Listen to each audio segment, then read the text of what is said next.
Welcome back to American Car Pods. Sorry if I'm talking weird. I have to wear my retainer.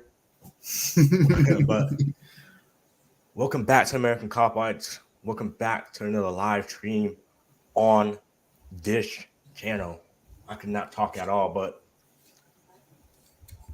Oh, I just noticed that. Yeah, because yeah.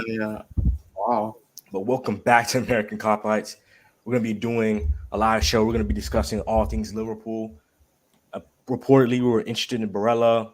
We're gonna be talking about Kyle Walker and FSG. Do you want them in or do you want them out the door? Bring them to new owners. And yeah, we're gonna chop it up. We're gonna have a few guests coming on today, and we're gonna chop up things all Liverpool. So man, can't wait to get stuck in. Can't wait to get into this. Yes, sir. Liverpool. So you, Amir, do you want Gravenberch to come into Liverpool? Listen, I don't want him to be like a Thuram alternative. That's what I don't want. But if it's like McAllister, Thuram, and Gravenberch, then I'd be okay with that. I think I would be all right with that. But if it's just McAllister and Gravenberch, then it's not a really good midfield rebuild in my opinion, in my humble opinion. So, but yeah, if it's along with McAllister, Thuram, and Gravenberch, then I'd be okay with that. What about you? Yeah, man, I definitely agree what you said about it not being a good midfield. I feel like we need to bring in more defensive-minded players that can help cover ground because I feel like McAllister, he's not as athletic as a Kone, as a Thuram. So we need to bring in. No, he's more creative and robust. Yeah. Yeah, I 100%. I'm so tired of this. Can't sign all attacking players because we do need some defensive players as well. Ozan Kabak, yes, he played center back, says, big up my American G's. He also says, that's my favorite home kit, bro. For real, that's one of my favorite home kit. This is a classic, man. And apparently, the new season's kit that they're going to be making is also going to be maroon and gold as well. They're going to be making a gold logo for next season. That's what my sources are telling me, at least. That's good, man. Can't wait, man. For real, man. Classic Liverpool. Back to we need to see that gold logo and the Nike and everything. Just everything gold, man. That's what I need to see. That'll be fire, man. For real. 100%. Yeah. All right. Barella, we are interested. We are interested in Nicolo Barella. Mm-hmm. The thing is that Inter won't pay for him for like £50 million. I think we send a bid for £50 million. It's just Inter are not going to accept that for £50 million. It needs to be like more than that. Agreed. So do I see FSG, pulling out more money and just like say £70 million to £80 million? I'm not sure. I don't see it happening, but I think I would love it. I think I would love Barella at Liverpool, but I don't think I doubt it's gonna happen. I doubt he want to come. So agreed. I doubt that we would pay that much money to bring him in and stuff like that. But we looked at the Prem and that trophy in that shirt. Big up K-Mac, my man. Big up K-Mac. Let's go. Our first guest. How you doing, guys? We're doing good, man. How about yourself, man? I'm all right. It's good to hear your voices. I couldn't hear them before. We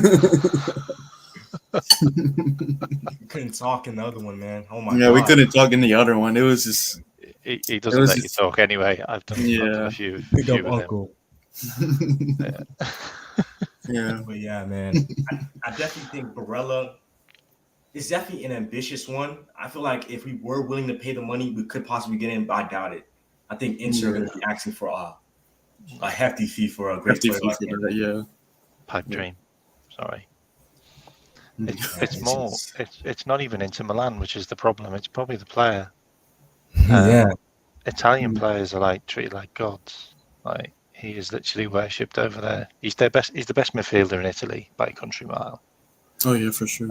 He's probably like top 3 Italian player in like the last 5 years or something. Like I can't think of many Italian players that have that much of an impact on the pitch since like maybe Pirlo. if I'm honest. Like, and Buffon, and then you're going back to like Maldini and players like that, then, aren't you? He's incredible. Like, what a player! Like, and at the end of the day, like, they just got to a Champions League final. Like, it's not like Inter Milan is shit. Like, yeah, Inter Milan are really good.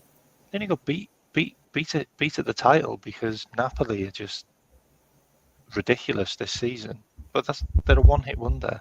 Napoli. They're not going to be the same next season because they haven't got that manager anymore. They sacked that manager Spalletti, which I think was a mistake, and so they're bringing. And they're going to lose, and they're probably going to lose a couple of players. They'll probably lose Osimhen and Osimhen. Kim and Jae. Kim and Jae's going to Bayern Munich, and they'll lose Osimhen to probably Chelsea, maybe Man United, something like that.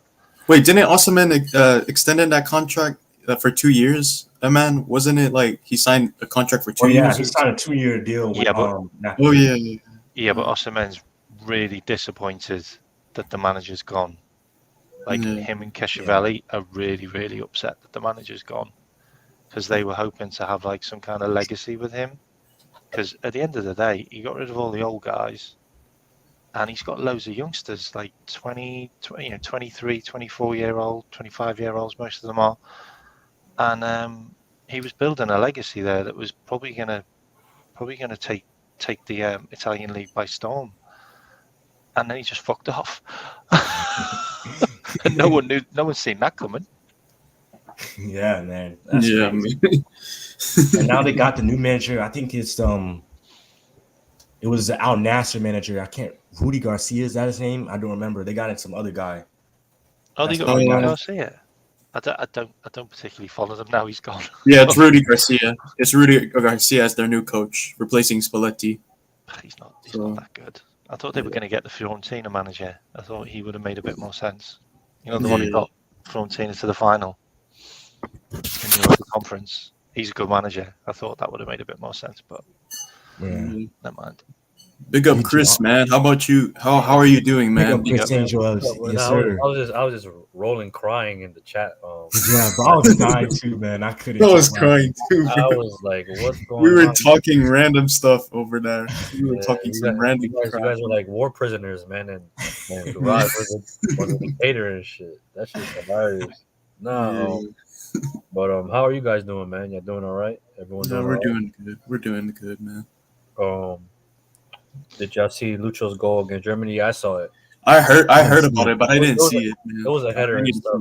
I was actually surprised. Colombia won 2-0.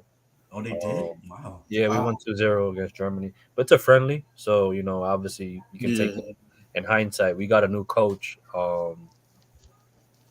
He was the assistant coach during our run in the 2014 World Cup when we actually were pretty decent and stuff. So hopefully some of the changes, he's brought in a lot of youth this time around. So hopefully we can develop and stuff as a nation. But we still suck as footballing wise. I don't see us winning anything for a very long time. But that's just me. I can't believe Cuadrado's still playing. Like I seen that. Isn't he like 33 years old or something? Or? Yeah. Didn't he just extend? He's apparently getting extended in Juventus, apparently, right? Something like that. He's getting offered a new contract and stuff. I heard Leonardo Bonucci is also staying at Juventus. He's also staying for like a couple of years. They need to keep everyone because they haven't got a penny, have they? They have a financial issue, right? So yeah, they have a financial problem. Yeah, so I don't know, but I think in a league like that, I think players of age can thrive, though, right? So it's not a league that requires pace and power compared to the Premier League. Mm-hmm. So players like Cuadrado, he's pretty fast. He has lost a step in pace, but it kind of gives him his advantage. I think now he used to play as a right winger, but now they moved him back to right back now. So. Did Diaz score today though? Someone just he did. Yeah, he scored a header. Yeah, he scored a header. I was trying to watch the stream when it was like when it just like 1-0, and I couldn't get the stream on. So I didn't know that he scored, and it was quite late into the game. Yeah. Was it a good goal? Was it? It was a header. It was a nice cross header. It was a header. Yeah, it was a nice goal and stuff. it's good to see him back on the pitch. Yeah, I do worry about him though. I Yeah. think. yeah. I'm worried about his future at Liverpool in terms of like whether he bounces back from that injury or not. All right. So medically speaking, I think he's okay. Um, I'm very passionate about the medical side of the game, but I think I'm worried more of the fact that I think Luis Diaz systematically um, doesn't work for Liverpool, in my opinion.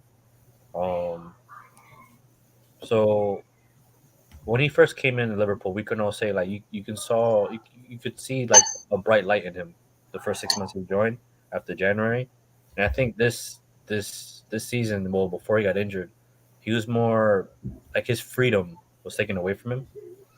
So it's more like he became more in a way robotic in a way, and that's God, not. you've been watching my shows. Oh no, no.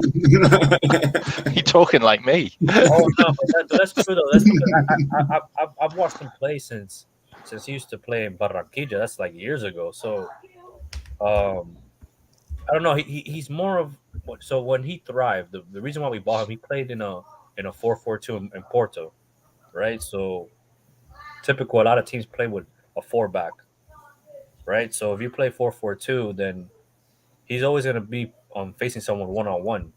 In the Premier League, you're going to get double team, triple team, and stuff. And 9 times out of 10, he does this thing where he tries to cut inside, but then he passes back instead of like driving forward. So Mhm. I don't know. I don't know if it's the injury or the phobia of getting injury again, because that's a thing. That's a mental thing. But I don't know. I think Klopp. One of the flaws I don't like about Klopp is the fact that like he drills a lot of the good qualities out of people to fit the system. Yeah, So I don't know. I know a lot of people say he's gonna be. Oh, Luis Diaz can be world class. I've never. I'm Colombian. I'm Colombian, so I've never seen. He has potential to be a great player, but to this notion of throwing the word world class to everyone is ridiculous to me.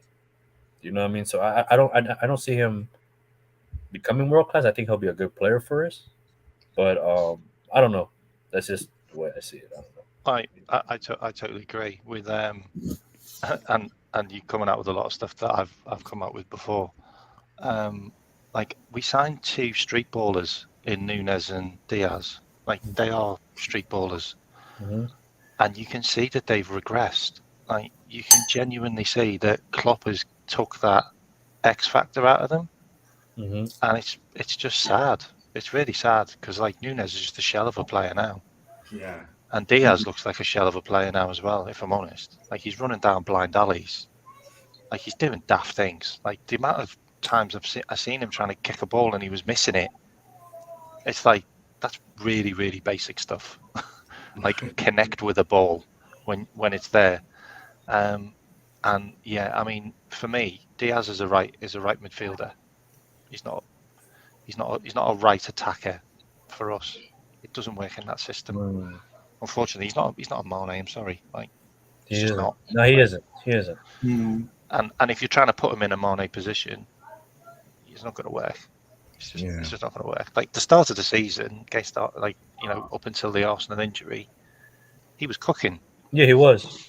He was cooking, but it's going to take Mhm. a long time. Just like Jota, like, it's going to take a long Yeah, time to it's come gonna back. take a while. You don't just bounce Yeah. back from an injury like that.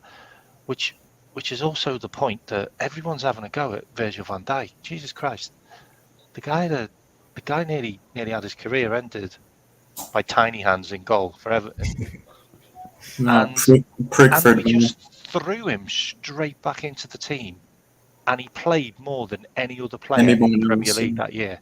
If I'm Like, correct, that is guys. just madness. If I'm correct, didn't Van Dyke quote something about he shouldn't have played the amount of games that he has or something like Yeah, that? he said Yeah. something. No Like, way yeah, he I should have played remember. that amount of games. It's insane, and it's Yeah. really, I'm genuinely worried about him now because his decline is a lot for him.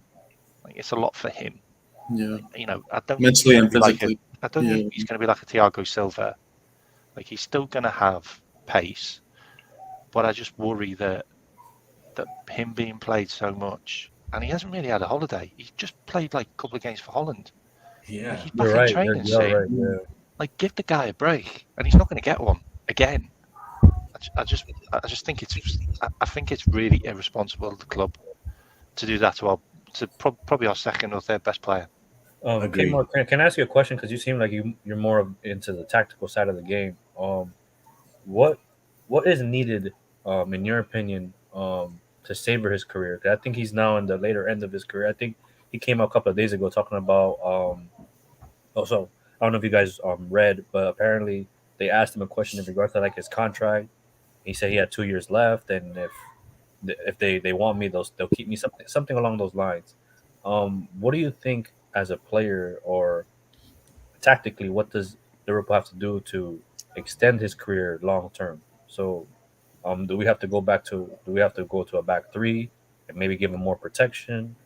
Do wh- does he have to see less games? Like, what do you see? How can we prolong his career, Liverpool wise? I guess in a way. Was that to me, by the way? Yeah, for you, Oh, because cool. Okay. you talk more of the tactical side of the game. Okay, yeah. For me, I think he needs to. I think he needs. We're obviously reduced the high line. That's pretty obvious. Like the second half of the season, Okay. we dropped our high line by probably 5 yards, maybe 10 yards, Mm-hmm. which is fine. Because it needed to be done because we were just getting rinsed. Literally, we had like players literally just running straight through the entire team through the high line. Mm-hmm. I think Van der Ven is a great signing because he's on the left and The he's Wolfsburg, right? The Wolfsburg kid. yeah, Yeah. and he's really fast. Okay. And I think if we can use the Van der Ven signing like Man City used Walker, like the last line of defence, then Van Dijk doesn't need to get into running matches. I mean, we know he's fast, and we know he's like a Rolls Royce, but he doesn't have to get into those, and he can just be the orchestrator, and he can basically be the cover guy if he wants. He could be the stopper, or he could be the cover. But I think we should probably use the Van der Ven as the cover, and use Van Dijk as the stopper. And I also think that he could be rotated. Like he could just come. Like at the end of the day, you beat the Dross, you win the league. You beat the Dross, you win the league. There's like 15 shit teams, and then there's like 5 or 4 good teams that you're lucky to get results against. Simple as that. We seem to be good at getting results against the good teams, and we seem to be really, really bad at losing against the shit teams. We do it every season, and that's the reason why we've not competed with Man City for so many years. It really is. That's the fact. So I think also, you use him against the really good teams, and then you just get that other defenders, because we've still got other defenders, and you play them against the shit teams. but You start rotating the team. I think also, I completely agree in regards to we. For some reason, we click on. I think it's a mental issue too that we don't talk about, where we're proactive in regards to the bigger teams when we play them, and then we're reactive when we play the lesser teams. So, and that's why we get so much draws against them, or we'll end up losing against the smaller teams per se.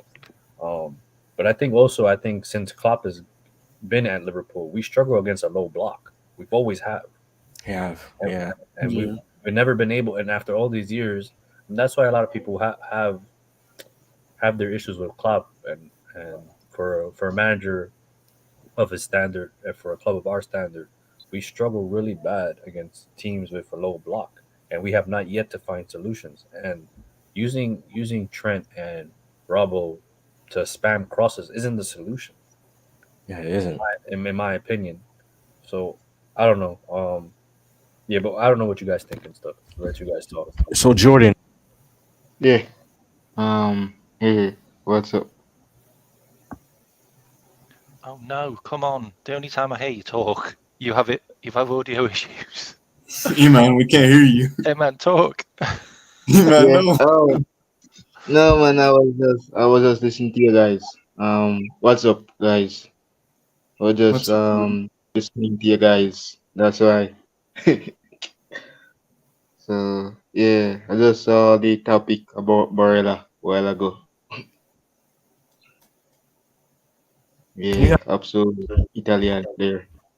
He's my favorite player.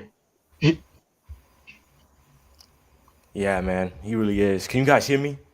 Yeah, I can hear you now. Okay. There's no echo or anything, so All right. So Jordan, I want to get your thoughts on Van Dyke. Do you think he's playing too much games? Do you think he needs to be rested? Should we move formation? What do you think in terms of getting the best out of Van Dyke and his time at Liverpool?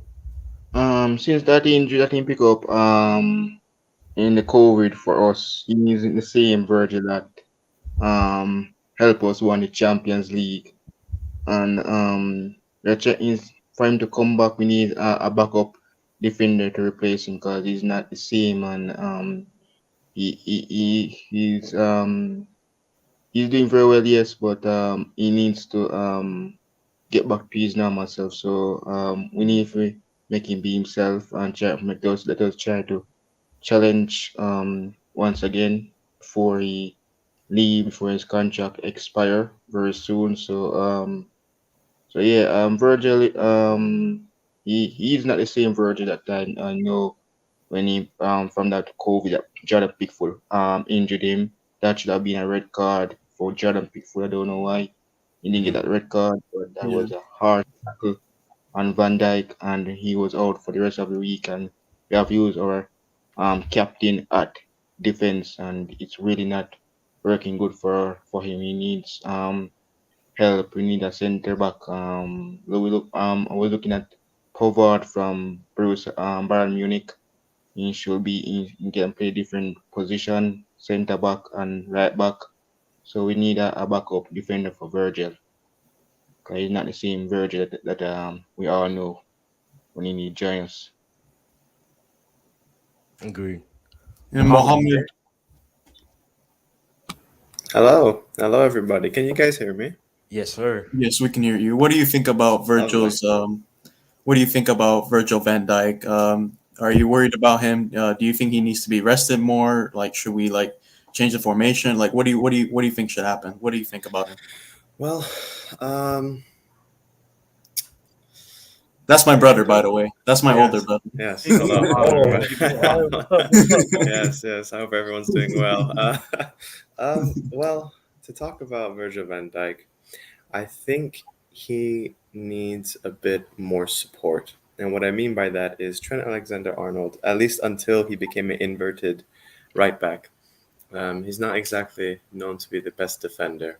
And then I think Konate does an amazing job with Van Dijk, but unfortunately, it does seem to be injury prone. Then I think Gomez and Matip, there are some games where we look at them and we say, wow, fantastic and all that. And there are, especially Joe Gomez, there are lots of games where sometimes they just go missing. And I think what Van Dijk might need is a partner to help him because I think whilst his legs may not have gone, they might have gone slightly, you don't lose that footballing brain. And I think what he might need is someone, a pair of people that can provide that assistance. So if we go with the 3-2-2-3, where we have our front three, then we have two, and then maybe that could be Thuram and McAllister. Then we have as an inverted right back Trent, and then Fabinho or whatever the case may be. Then perhaps as the left center back, Mickey Van de Ven, or someone that can play that position who's got the speed, as Mickey Van de Ven does, that can provide that cover. And then Ibrahima Konate is also quite fast. And I think for someone like Virgil van Dijk, once you have that ACL injury, a fear starts to creep in. And I'm sure, Chris might be able to talk about this more. The fear is if I start running or if I do something, I might tear it again or I might do something else. It may not be the ACL again, but something else might go. And I think Virgil van Dijk, before the injury, was quite quick. But there were moments this season where he would watch someone run past him and he wouldn't do anything about it. And I think it's psychologically, he's worried about potentially hurting himself.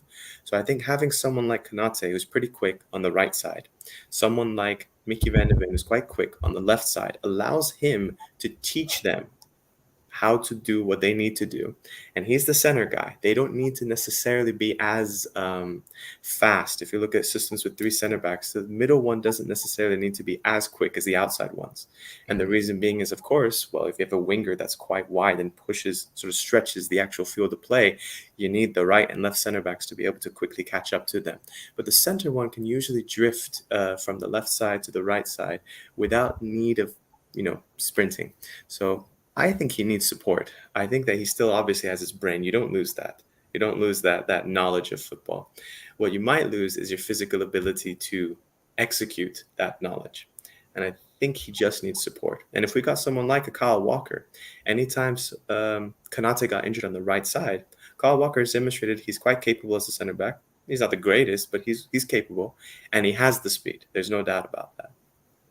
Robertson, I don't know what would happen to him or Simikas if we were to do this. But it's better to have a good kind of headache of what happens with my team than a bad one like this season, where how do we get results against mid-table and lower end teams? How can we beat United 7-0 and then lose 1-0 to Nottingham? Bournemouth to 1-0. Wild. Stuff like Yeah, that. Wild stuff.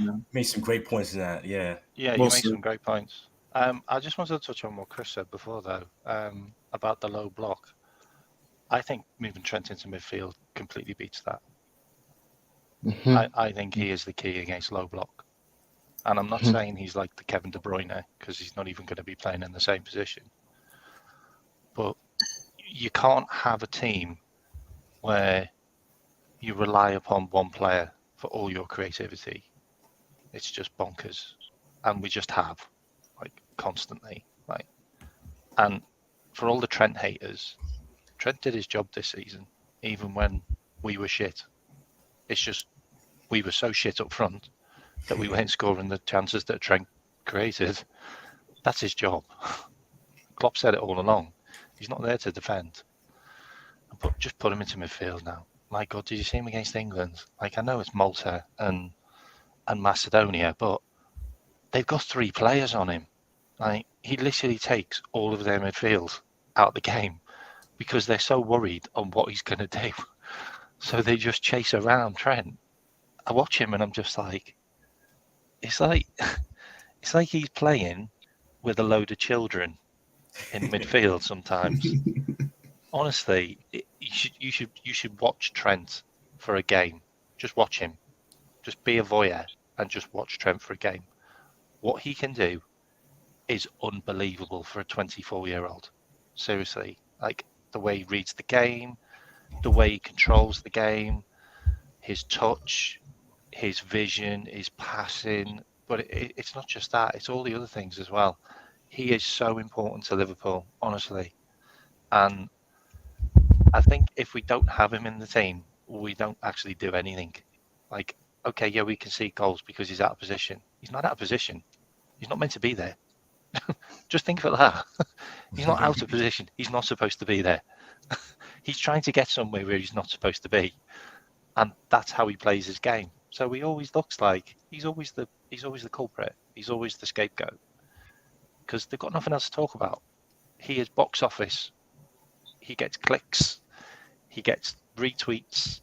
He is literally, he's that guy. And next season, putting him into midfield is going to be mind blowing. Can you imagine having Trent and Thiago next to each other as the double pivot? Jesus Christ.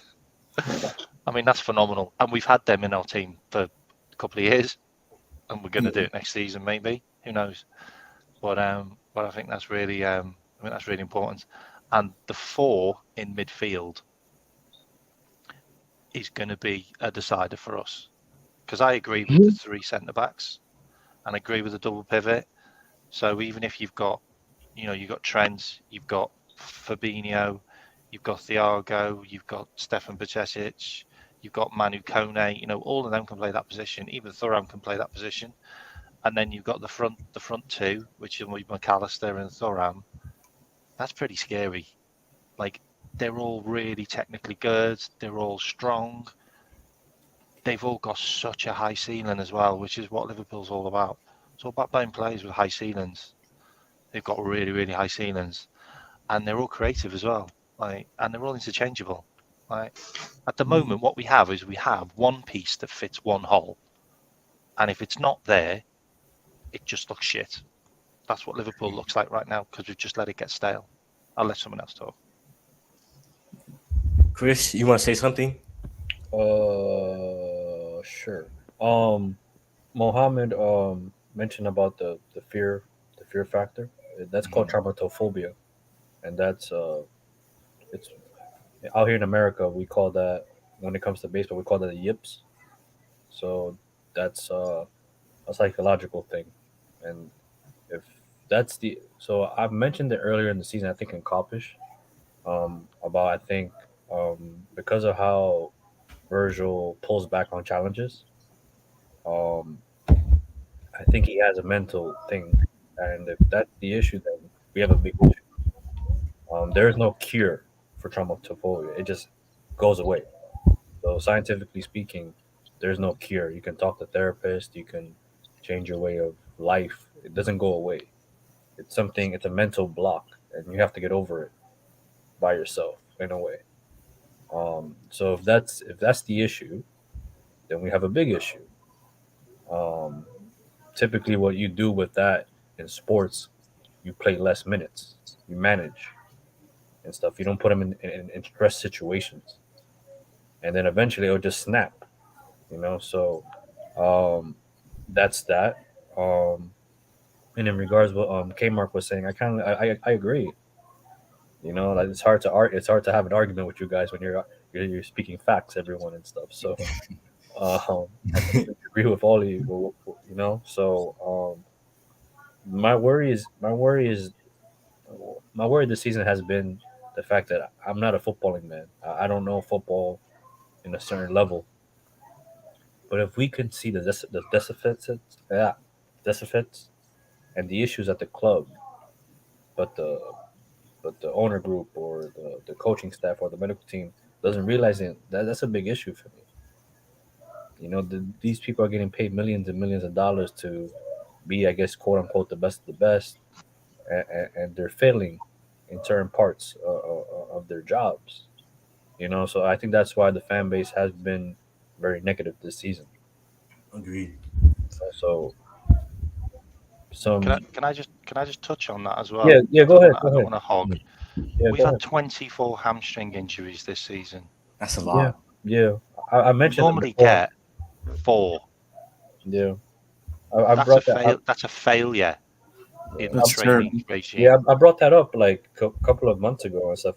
People, I think a lot of the community, I think, are very neglective. Very, the moment you're negative in any aspect of life, they're like, "Oh no, stay away from me." You know what I mean? Like, no, no, you're wrong. And it's like I remember when Lucho got injured, and everyone was like, "Oh no, he'll be back by December." I'm like, "No, he's not." Oh Like, yeah. no, no, he's not. And he's like, "Oh, what do you know?" I'm like, "Okay, well, I guess my degrees and what I do for a living doesn't matter, I guess." And he came back and he got re-injured at the same knee. It was. I mean, we've had multiple players have multiple quad injuries this season, Yeah. A lot of muscle and a injuries. and a Tiago. quad So injury. And Chris will Thiago, yeah. probably confirm Yeah, this is redlining. and I think You're also too, redlining. like I remember I wanted to ask you guys real quick. I know we're not really changing the subject, but it's kind of like along the lines. What do you guys think of Jota? Now I know statistically speaking, he's very good for us. Statistically speaking, I can't take that away from him. I think he offers a different dimension to the way we play. Um, but the guy has not had an injury ridden season in his whole career. Now, if you It's want to go look that inconsistent. up, you could. I think there was 1 year he didn't have an injury. That's Um, the one everyone brings up all the time. yeah, so it's That's like the argument I have with everyone. every They always year, bring that 1 year. yeah, so every year he has a hamstring injury. Yeah. Now, I don't know if you guys know what a hamstring injury is, or the hamstring is like muscles to expand. It's like a sheet of paper, and if you put water on it, it snaps. So the hamstring is a recurring issue. It's never going to go away. Once you get a hamstring, it's that you're gonna live with it for the rest of your life in regards to reoccurrence. Now you have to change the way of life for it to not to happen again. But he's a footballer, so it's going to happen again.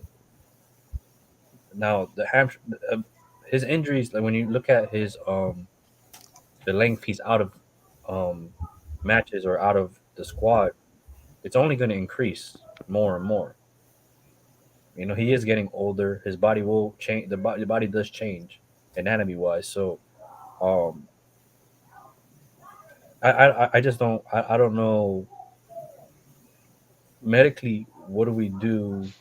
Well, I know what to do, but I think going forward, um, what do you guys think? How do we manage? How would you guys manage these players with these niggles and stuff? Agreed. Hold on. Before we go, we're gonna go in like so everybody can talk. We're gonna go with Amir, then K Mac, Yeah, kind of have the go. order we're in, and then Mohammed, Jordan, and Chris, and then so we can all Yeah, talk. yeah, That's what. yeah. So just to touch on it, like Mohammed just mentioned and stuff in regards to Kanate, and he was covering that space and stuff. That's an injury waiting to happen, in my opinion. You know what I mean? He's a big dude. He looks like about 200 plus. He's a big kid doing all that covering and covering Trent and then covering Van Dyke this season. That's something that's an injury waiting to happen. So I don't know what you guys think and stuff. So I can Amir, go. you can go. For me, statistically speaking, Jota is a really good player. He can finish, he can score goals, but he does some kind of have some issues with his hamstring, and that's what kind of like uh, worries about me a bit about his hamstring. And honestly, for me, uh, I would just like probably like just bench him on some of the games, and then some of the games that like just put him on as an important sub or something like that, or or something. I don't know. What do you guys think, Mohammed? I think we're doing K Mac next, and Yeah. Oh, my bad, my bad, my Yeah, bad. I no, thought no we worries. was. I thought it was random. Yeah, yeah. I my was just bad. waiting patiently. It's okay. Yeah. Okay, so just a couple of things. Totally agree with what Chris said, by the way. Bit controversial, but Jota reminds me of Michael Owen. Ooh, Does he not remind you of Michael Owen? He's a brilliant finisher, and he's got dodgy hamstrings. He's only going to get worse. For me, we should sell Jota. I'm sorry, we can't be having injury-prone players at Liverpool. We've literally just watched us not compete as much as we should have competed because we had injury-prone players that we couldn't rely on. And it's the same scenario if we just keep on doing that. I don't think Diaz is injury-prone. I think that was just a one-off. Jota did his hamstring against, I can't remember who it was against, but he did his hamstring. And he also injured himself in the international game, and then we brought him back too early. And then it went again, and then he missed the World Cup. And the Kanate thing, Kanate's done his hamstring this season. Virgil van Dijk's done his hamstring this season. You know, it's a reoccurring thing.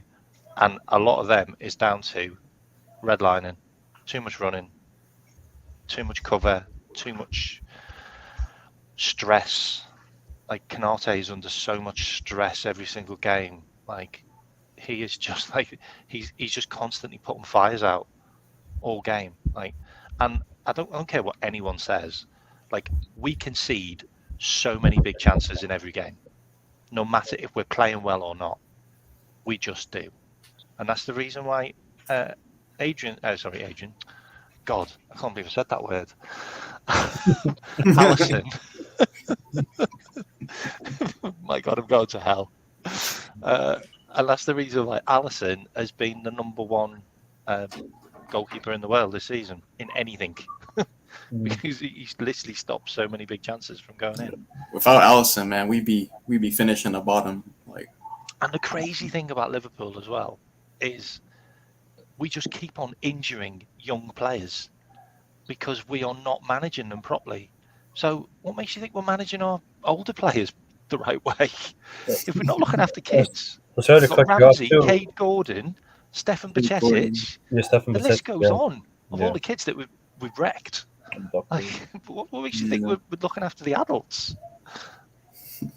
Yeah, no, to touch on that real quick and stuff before someone comes in is the fact of when you're an athlete, the so when you're an athlete, right, around the age of 16 to 21 is when you're technically I want to say injury prone, but you're more vulnerable to injuries because of the growth spurt you get as a human and stuff, right? So that's when you have to manage it differently. You know what I mean? So I know that, and and people in the field know that, and it's like, why doesn't Liverpool know that? You know what I mean? So that's my issue, and I will always, because like I said, I'm not big on the footballing tactic stuff. That's not me. But medically, like we failed. Like if this was if Liverpool was a hospital, they will get sued. Like we Like didn't have a doctor last season. you know what I mean? We Like, didn't have a club What's going doctor. on there? Like, are we sending our players to the NHS? yeah, like Liverpool would be bankrupt if it was a hospital. Like with all the sues, like I just don't understand. You know, and now I know like the doctor thing to me isn't a big deal because the head doctor in terms of what they do footballing wise isn't like isn't it's different than how we think a head doctor is in regards to like sports and then actually a head doctor in the hospital. My issue is with the rehab. The guy I don't know his name, but the head of the rehab and conditioning. That's the issue, I think. Um, and in regard, you brought it up, Kmart, in regards to the red line, and and and and all these like preseason, all these matches in preseason and stuff, and which I think this season is going to be different, right? Because I think we only have like 4 preseason games, and compared to what we usually do, like 6 or 8 or something like that. So, but yeah, someone else can go and stuff. If I may, I want to touch up on two things. One, the whole Diogo Jota discussion, and then the second one about the young players. So in terms of Diogo Jota, I think K-Mac brought a good point, which was that he's kind of like Owen, very good player, technical, someone that when he plays, you don't really think he's going to disappoint. Yeah, he doesn't play always great, but you're not sitting there marking him out as a disappointment and all that. Nonetheless, if we look at Michael Owen's time at Real Madrid, he really didn't get injured. It was only one season, but he rarely got injured. Now, he didn't. He wasn't really a starter a lot. He would come I off think the he played bench a lot. 17 games, by the way. So. Yeah, he didn't play too much, but Didn't he break his some goal kind of scoring record as record. well for the most goals of a sub? If you Like, at the time, if you right. look at his minutes played and then the goals he scored, he was really good. And I felt like it was a bit harsh to just immediately axe him, but they did. Uh, but by not playing him that much and using him as a super sub, he did quite well. And as his minutes to goal ratio is quite phenomenal. So I think the three main strikers they had was Ronaldo R9, then Michael Owen, and then Raul. And then I think they have maybe Morientes as well. But nonetheless, Raul had like 170 minutes per goal. I think Ronaldo Nazario had about 120 minutes, and I think Michael Owen was in the 130s, which is not that bad. It's quite impressive just to be a little bit behind R9, the legend that he is. But Michael Owen wasn't the starting striker. And if Diogo Jota is willing to play that role of being a super sub, being someone that if he is to start games, it's a stretch of 3, 4, 5 games tops, um, then I don't mind Our keeping fair him. cloth. Now, it's going Our to be very own difficult. fair cloth, yeah. It's going to be quite difficult to convince him. But if he's the type to accept that this is probably the best option for him at Liverpool, then I don't mind keeping him. I think he's very talented. On the other hand, if he is someone who really wants to start, and I would, he has every right to want to start all the time, then I think that what would be best is perhaps to sell him because he's not the oldest player, so you get some decent market value. There are some younger players that we either want to bring through, or there are some young talents that we could purchase. Someone like Musa Diaby, I think, as a right winger backup to Salah. He can also play left winger. I think he's very talented. On the other hand, there's others out there, I'm sure. He hasn't got But the goals. no. I mean, last season though he was quite. Well, I say last season. I guess technically now it's 2 years ago. 2 seasons ago, his numbers were quite impressive. This season, it wasn't that good, but I would He's say never that scored lots of over 10. He's never scored. I'm not yeah. having an argument about him. Sorry. No. He's I never think it's scored a over good 10. point. Yeah, he'd be a different kind of winger if that's what we're going for. Nonetheless, I guess to summarize my opinion on Jota before I move on to what Chris Angel was saying about the youth players. Um, if he's okay with playing that sort of Michael Owen at Real Madrid role, I think we should keep him. But if obviously he wants to play more and he has a right to want that, I don't see how that would work out. Nonetheless, to talk about the youth players really quickly before I pass it off to Jordan, I think lots of I think not only Liverpool's history, but I also think today's sort of world of football causes issues. Liverpool produced some pretty good youth players, some quite impressive youth players throughout its history. And I think as a result, many Liverpool fans expect a Scouser, a Liverpool lad, even if he's not necessarily from Liverpool, but brought to the Liverpool Academy to make it and to grow. But in today's world, where some of the wonder kids that we're seeing start at like 17 or 18 years old, unfortunately, there's a huge pressure to start kids at a very young age.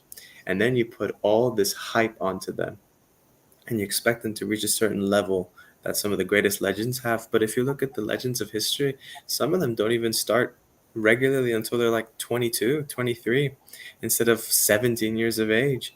And so I think it's today's environment as well. Now, Liverpool is quite an outlier because we have, as Chris Angel brought up and everyone else, quite a terrible record of injuries, like really bad, like 30 injuries beyond the next most injured club, if you will. It's really bad. So I think it's a combination of both very poor rehab facilities and also just today's football environment of you want a young kid to boom, hit the ground running.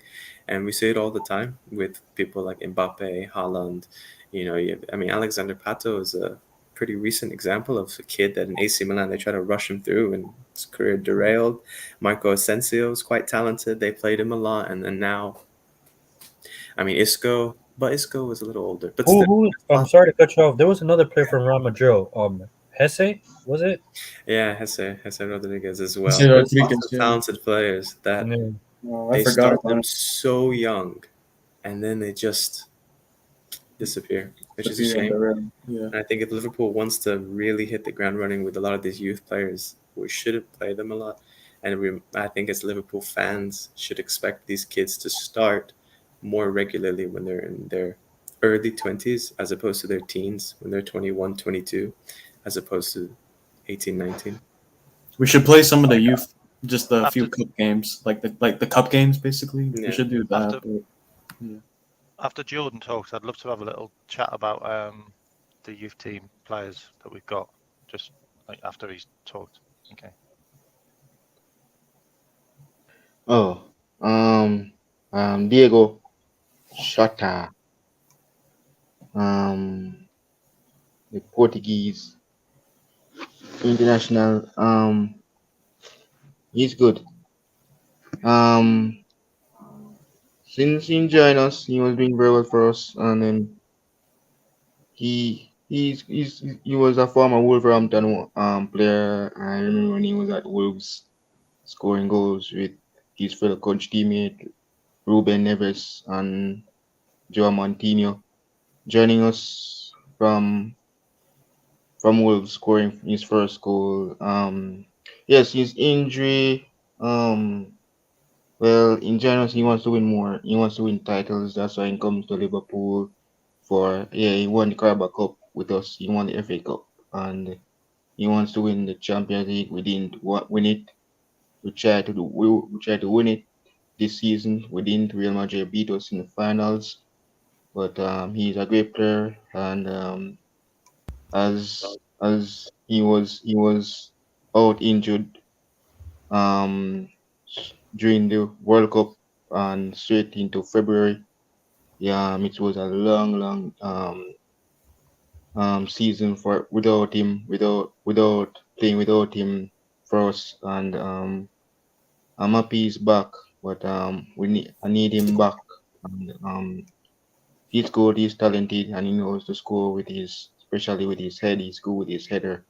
So yeah, and he nearly scored. He scored a great goal against Spurs and Nottingham Forest, and he needs to be back to his full fitness. But I'm proud of him, and I hope he come back to his full fitness, his regular self, starting to score some goals next season because we're playing Chelsea next in August, so we need him to be ready for the trip to Stamford Bridge for us to get our first win of the new season. So I'm looking forward to see him kickstart the season off for us with some goals.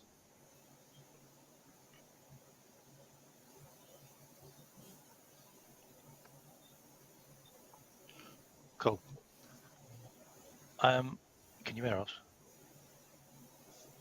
Yeah. Yeah. Okay. So just wanted to touch on some of the youngsters. I mean, first of all, about Jota, I totally agree with what you're saying, Mohammed.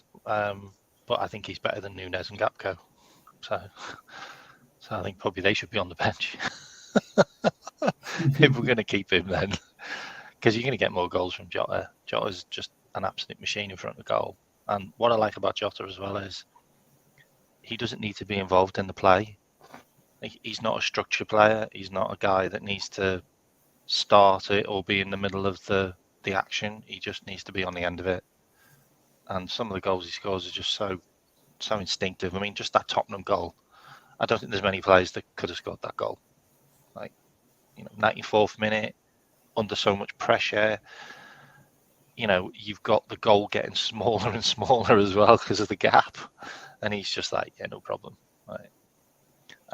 Touching on about kids though, and Chris might be able to chime in on this as well. We have a habit of getting players who are young. So just for example, I'll just give you Kate Gordon. So we took Kate Gordon from Derby. Kate Gordon was doing 30% training at Derby when we signed him because he was in the under 18s. Yeah. So you've got adult training and you've got under 21 or under 18 training. Yeah. The difference is gigantic. They do 80% full training for adults and they do 30% for kids and the under 21s. Okay. We signed Kay Gordon from Derby when it was in the COVID season. So they weren't really doing that much training anyway. So they were probably doing 50% of the 30%. And they threw him into their adults because he was so talented. So this kid, who was 16 at the time, went straight into Derby's first team and then played. And then we signed him. And then we threw him in straight into our first team. So we've got a 16, 16, then going on to 17, who's not doing 30% training. He's doing 80% adults training. So he's in with the men. He had no build up. We broke the guy and he's got stress fractures. He's been out for like 13, 14 months. He's only just come back now. He grew 5 inches in that time that he was injured as well. So we're just not managing the kids the way they should be managed. And if we don't watch out what we're doing with Stefan Pacetic, who's already got an abductor injury as a kid, like he didn't even have a squad number. He was 17. We chucked him straight into the first team because we were up shit creek. And then we played him 13 times in a row in Premier League game. We played him against Real Madrid, like at home as well. Like he got thrown into massive games and should never have been under that much stress. There's just no way. Like I was watching it and you were seeing after like 60 minutes, he is on his knees. Like he's an 18-year-old who's basically the best player on the park in most of those games. And, that just like the guy, like the kid's just finished his GCSEs. You know what I mean? It's like there's no way on earth he should be put in that position. I just think we have done some really, really bad things as a club. And if you want to talk about Trent, I can talk about Trent all day long. Like there is no way Trent should have played this much football as a 24-year-old. Like there was just no way on earth. Like he has played since he was 18, pretty much every single game. He's never injured. Like he plays full pelt and he's constantly under stress. Like because he's doing 2 jobs basically. He's being a provider and he's being a defender when he's not even supposed to be a defender. Like, until we sort that shit out, where we're destroying the youngsters and we're putting our players under too much stress, then it's not going to change. It's not going to change. And everyone talks about this full metal jacket, you know, this rock and roll football, whatever it's called, heavy metal football with Klopp. It has to stop. Otherwise, we're not going to have anyone left. We need to be possession-based We've football. got a 28-year-old Yeah. Brazilian international who looks like a granddad now. We need to be What on earth? we need to be possession-based. No more of this What heavy on rock earth? and metal. Yeah. I'm tired of it. That's why I disagree with Klopp. Killing. I hate our system. We run players into the ground consistently. 1 year playing for Klopp is like 2 years playing general. It's crazy. 3. I think it's like 3. That's my opinion. Is everyone else want to butt in and come in? Naby Keita's on holiday now that he's gone to Werder Bremen. Like, watch Naby Keita be world class. Watch it. Just watch it. Imagine he just be world class and gets no injuries. Oh my god. Naby Keita was world class when we signed him. Like, seriously, I don't throw world class around much, but if you watched him for Leipzig, He was scary. he was scary. Like, he was scary. So to touch on the, I can disagree and stuff, which kind of like makes it, this isn't really a debate show and stuff. No, I don't want to argue with people, But we just all have our own stuff to be talking about. I completely agree though. Like, I think so. I brought this up a while back, where I think we have injury-prone system. But people say, "Hey, but we won with this system." Yeah, but you have to change with the times. You know, you just have to change. This is life. You can't stay the same. You have to change. You have to evolve. You know, and I think so. A lot of our players, I don't think are injury prone. Some are, some aren't. I think so. I know. I don't remember who it was, but they said they believe Luis Diaz isn't injury prone, which I agree with that because his injury was based on impact. So you can't really control impact injuries. Now, when it comes to Jota, I think he's injury prone. I think Kanate, I wouldn't really say he's. I think he's injury prone in a way to a certain extent. It hasn't gotten to that point yet. But yeah, man, we have to change our regime. I mean, I don't know if the facts are true. I don't remember who said it, but apparently we do like night sessions too, training wise. I think that What was are we me doing? on one of my shows. Yeah, I We don't train at night. Yeah, like what type of excuse my language, what type of shit is that? You know what I mean? Like systematically speaking, like the body, the anatomy, bro. You're supposed to be sleeping at night. That's just how our anatomy works. You sleep at night. You know what I mean? Like that's why when you look at people that work overnights, they have a higher chance to have a heart attack.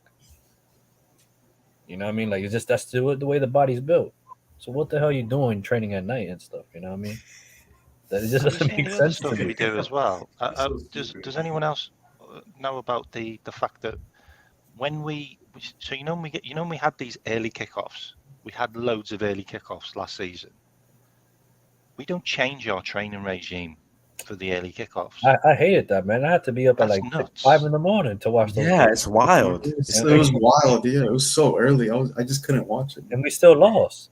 Shit. Yeah. But We we don't lost. change our training. So we actually train the day before, late, and then we've got an early kickoff. That's probably why we play so bad in early Are you kickoffs. having a laugh? Like, no wonder we look like we're running in treacle for the first 20 This minutes. is where I'm confused. This is where I'm confused, guys. And maybe you guys can help me understand. Our fan base like to say that we have world class players in every position, which I spoke about. That word world class is being thrown around a lot. Like you know what I mean, world class is like the elite of the elite. Like that's just the way I'm American, so I see things differently, right? So world class is the elite of the elite. It's it's the round table type thing, right? We, For we me, did, world class is probably 10 players yeah, like in the world. yeah, Like like you know what I mean? and maybe like 10 players in each position is a little bit too much for world class. Yeah, yeah, exactly. Yeah. So Like Rodri's world class. Sorry, like Rodri's world class. he became world class in my opinion. He wasn't world He's class. world class now. Yeah, he's world class now. Yeah, but we didn't bring that much players in the summer. So this need to overtrain doesn't make sense to me. Now, if you bring in 5 players, you have to train because you gotta like embed the system in them. But if you're not, if Liverpool's not bringing in players to constantly refresh or constantly need to like train them in a way to adapt to the way we play, there's no need to overtrain. Some of these players are tried and tested. So to overtrain them for what? It doesn't make sense to me. You know what I mean? Like I don't know, but that's just Yeah. this doesn't make sense to me. I don't know. I don't know what you guys think and stuff. Mohammed, what do you think? Well, I think I need to purchase some books on football training just to get more knowledge on it. I mean, I think I don't unfortunately know much about this area, so I can't necessarily speak too much about it. But what I can say is, at the very least, for the early kickoffs, it doesn't make sense to train late at night. Um, it just, I don't know. In Football Manager, the game, usually you rest your squad before the match. I don't. So maybe that's what we should be doing. I always on Football Manager when I finish a game, I always give them 2 days off. Yeah, players rest a lot. I always give them 2 days off. It seems to work. I Yeah, always a win. light workout before the match, or maybe a rest day, and then something, mostly tactical stuff the day before. You sit down, get in front of the TV or whatever. I don't know. I would be very curious to see how things would change next season, because it does seem that we also have so sometimes in life, if something is going for you and it continues to go for you, you don't recognize what's going for you is broken. We're very lucky that Sadio Mane, Bobby Firmino, and Salah for many years were rocks. We were very lucky that Virgil van Dijk, Robertson, Trent, and Allison for many years were rocks for us. And even our midfield, they were pretty consistent. Injuries always occurred, but we were good. We were disgustingly good. And so I think what might happen is, as time goes on, I think either Klopp or Linders will, maybe both, hopefully both. I'm hoping they get more of a wake-up call, because what might happen is you're doing so good that the classic saying of, if it ain't broke, don't fix it. I think that hopefully they're learning from that. And if not, then we're going to have quite a rude awakening this season too. But I spoke on Coppish TV Mm. about what you just said about Oh. has Klopp had a wake up call. I hope so. I'm 100% convinced that when the owners came over for that West Ham and Bournemouth game, Yeah. he got the riot act. He basically got told, right, you need to stop resting on your laurels. And we know you got the key to the city. We know Liverpool fans love you, but you need to get your ass back in the office and start managing the team again. Yeah. Because I have no idea who was in charge for the first six months of the season. Because Linders did the training, Linders did the pre-season. We all know that. Yeah. Linders was in charge of the tactics. We all know that. You look at all the games that we did in pre-season where we got battered. Like, Yeah, we that did get American battered. tour. Yeah, we we were did get bad. so shit. Yeah, we were bad. I'm literally watching Very that going, terrible. we've got Man City in a couple of days. Like at Wembley. We're going to get annihilated. Yeah. Honestly, like, and I feel like he is literally being given a kick up the arse, and his backroom staff have literally been told, right, okay, you're just a trainer, okay, you're just a fitness guy, stop being a dick to everyone. That Kroenmeier guy Kroenmeier, everyone yeah. whinged about. From, Yeah, and then Spearman, who's the guy with the data, Data research. yeah, he's gone, right, get your team together because we need to go back to 2017 and we need to start doing what we did in 2017 and start targeting the right players, 22 to 24-year-olds who played 200 games, who are full internationals and are about to pop and are in the sweet spot of 30 to 40 million pounds. Yeah. Just do that Mm. job. Mhm. And look where we are. So Yeah. that leads Look me where into we a are, perfect because we segue. are about to sign a plethora of players that are easily 100 million in the next 2 years. And Agreed. they are plug and plays. I don't care what anyone says. Kone's a beast. Thuram's a beast. Van der Ven's a beast. McAllister's a beast. Like, you know, I don't want Lavias. I don't want Mounts. Gravenberch. I don't want I don't want Gravenberch. Gravenberch, who's a dick. He's a dick. Wait. Hold up. Where's the hate for Gravenberch? Where'd this come from? I Yeah, think I he's have to not agree that with bad. Chris. I don't like think he's that bad. Gravenberch. Gravenberch asked for a transfer request from Ajax because he was too big for his boots, and they got rid of him. And look what happened to him in Bayern Munich. Sometimes he refused to play because he was coming on as a sub. I didn't know that. I didn't know I that. didn't know that He either. wouldn't play in the cup games. Damn. He was like, I'm not playing in that Mickey Mouse Cup. I want to be playing in the first team against like your Leipzigs and whatever. Wow. And the manager's like, you're not good enough. I just don't want him, man. The reason why I don't want Gravenberch is because, like, not only is he a bench warmer at Ajax, but his attitude just kind of stinks, you know. He's a bench warmer at Bayern for 2 years. Yeah, for And, 2 and years. he's on 200k a week. I'm sorry. That's wild. Yeah, He's a big time that's- Charlie. That's He's a big time Charlie. That's There's true. too many of them around. yeah. But all right, so the only all right. And he's a project. Sorry. All right, so you brought a lot of information to light and stuff. So I don't know how to feel about Gravenberch now, and stuff, but I think the only positive you get from bringing a Gravenberch is technically he's sound. I think, in my opinion, he comes from that Dutch system, and I think he's 19, so you don't have to register him. He doesn't take a squad space, in my opinion. I think he's like 22. 21, 22. 21. Oh, he's 22 now. He's Oh, 22. dang! I got my information all wrong. Then No, We he's don't been need around. No, him. he's ages. 21. No, he's 21. I checked Google. He's 21. Oh, he's 21. So then we don't need him. Yeah. Then. I changed my. All right, forget him.